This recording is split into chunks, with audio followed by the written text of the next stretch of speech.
The fact that this is now all on the record, John Pryor going in front of the judge saying, not being paid, don't have enough time to get ready for all of this, even though I mean he's had more than a year. Which it just and the judge kind of said that's really not a valid argument. You've had plenty of time. If you don't have it by now, he can find a second chair. The court has even allotted money, saying, yeah, you can have this is a big case. You can have a second chair. He can't find anyone who's willing to even come on as a second chair to represent Chad Daybell. I mean, that says a lot right there. I mean, you have people that are signing up, high profile attorneys that are signing up to represent some pretty despicable human beings Yeah. all the time. And you go, why on earth? Like they seem to have a good reputation, but why are they? You can't find anyone who wants to sign in to this case and get paid for it and get the notoriety. I mean, what does that say to you about how bottom of the barrel this case is in terms of having any chance of Chad getting off on it or any semblance of innocence in something like this? That's why I said in opening statement, Yeah, Chad's host. yeah. Um, and whether and so here's the interesting thing to me when you're saying all these things that that the lawyers are saying are his facts that no one will take on this case, even though the court has appointed money for another attorney. Well, that's what the lawyer's saying. Hmm. Is he being truthful? Um, True. I mean, we've chatted with and witnessed a lot of defense attorneys representing. I mean, just look at Koberger's Hmm. defense attorney. She's doing a phenomenal job Yeah. of sowing doubt in the public arena for someone that looks like there's a lot against him in this case, more than circumstantial. We got DNA on this one, and this case, eh, I, I I have a hard time imagining you can't get a defense attorney to represent and come in as a second on this. I really that's challenging for me to understand. Is it because though that there's such an element of religion or cultish like thinking that's going on in this one compared to other cases? In the case of Koberger, you don't have anything like that. You have someone who truly Right. wants to get off, who just they have no other ulterior motive here. I mean, they want to be free whether they did it or not. In many cases, it's just you have a kind of a straightforward client that has one interest: getting away with something or being found innocent if they are in fact innocent.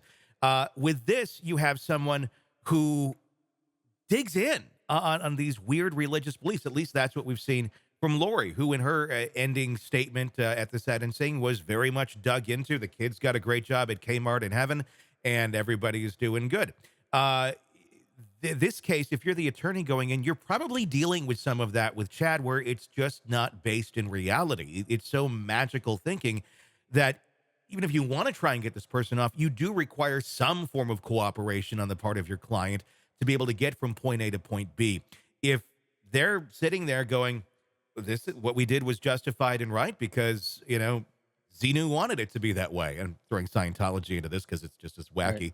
wacky. But it's one of those things where you get so entrenched in that magical thinking that there really isn't anything an attorney can do. And I'm wondering if that's where John Pryor is sitting. And then if there has been other attorneys that have talked about coming on, they got to take a little bit of a look at this case and where things are at. And I'm wondering if it's just like too magical.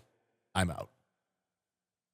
No doubt. I think that's a big part of it is that I mean there's such crazy going on here, and Chad seems to be as crazy as she was. Yeah. So outside of him, the defense attorney just outright lying about it. The only other logical explanation is, like you said, is just that there's no working with his client because Yeah. the client is too difficult to work with, and you wind up with this kind of result, which is just, it's just Yeah. that's why I said he's host And when you because when when you have that he's kind getting of his own magical way. thinking and you have the attorneys who want nothing to do, I wonder how this will create appellate issues if it does at all, with attorneys just like there's nothing I can argue. I mean that you could if you are the defendant, you could end up saying I didn't have accurate or not accurate adequate representation. But again, how do you represent someone like that? And would that be a valid argument? If in fact you said, this is what I believe. There's no real argument for it. And that's where you left and you get found guilty, just like Lori did.